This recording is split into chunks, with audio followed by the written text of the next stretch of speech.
512 hertz কম্পাঙ্কের সুরশলাকার 30 বার কম্পনে যে সময় লাগে সেই সময়ে শব্দ বায়ুতে 20 মিটার যায়।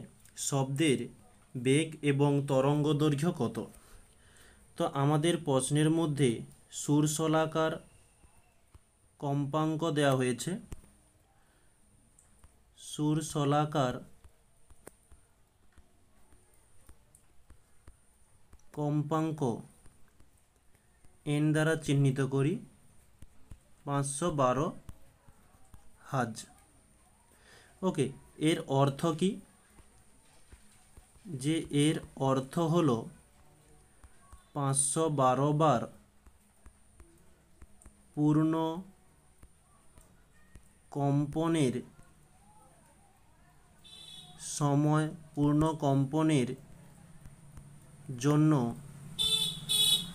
সময় নেয় 1 সেকেন্ড। ওকে, তাহলে বলেছে 30 বার কম্পনে সময় লাগে, 30 বার পূর্ণ কম্পনের জন্য সময় লাগে কত? 1/512 গুণিতক 30 এত সেকেন্ড। এখন এটা থাক, বলছে সেই সময়ে, মানে এই যে সময়টা বেরিয়েছে এই সময়েই, তাহলে আমরা এখানে লিখতে পারি 30/512 সেকেন্ড। এটা কাটাকাটি করলাম না, এই সেকেন্ডে শব্দ 20 বার বলছি, এখানে যে 20 মিটার যায়, 20 মিটার যায়। তাহলে শব্দের বেগ কত? তো বেগ ভি সমান সরণ বাই সময়। এই সমীকরণটা কোথা থেকে আনলাম?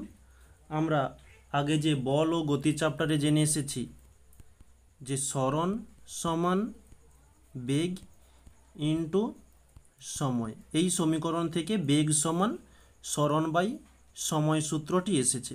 এবারে আমরা সরণের মানটা দিয়ে দেবো কত?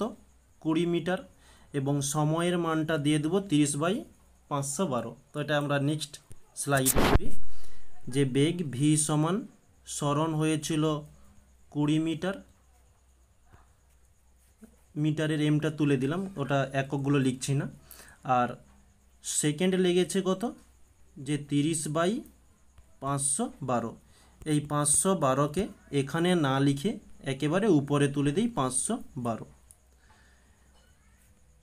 এটা আমরা যদি ক্যালকুলেশান করি বা ক্যালকুলেশান না করলেও না, অবশ্যই আমাদের করতে হবে, কারণ আমাদের এখানে বেগ চেয়েছে। তো 20-র সঙ্গে, আচ্ছা 0 0 কেটে দাও, আর কাটাকাটি মোটামুটি যাচ্ছে না। এই 512-র সঙ্গে 2 গুণ করলে আমরা পাচ্ছি 1024/3। এটা ক্যালকুলেশান করলে 341.33 এত মিটার পার সেকেন্ড।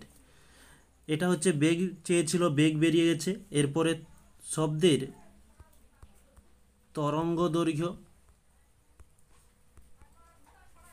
ল্যামডা দ্বারা চিনি, ল্যামডা সমান v/n কম্পাঙ্ক। তো ভি এর মান কত? যে এই যে আমরা ভি এর মানটা পেয়েছিলাম, এই মানটাও লিখতে পারো, না হলে এটাও লিখতে পারো।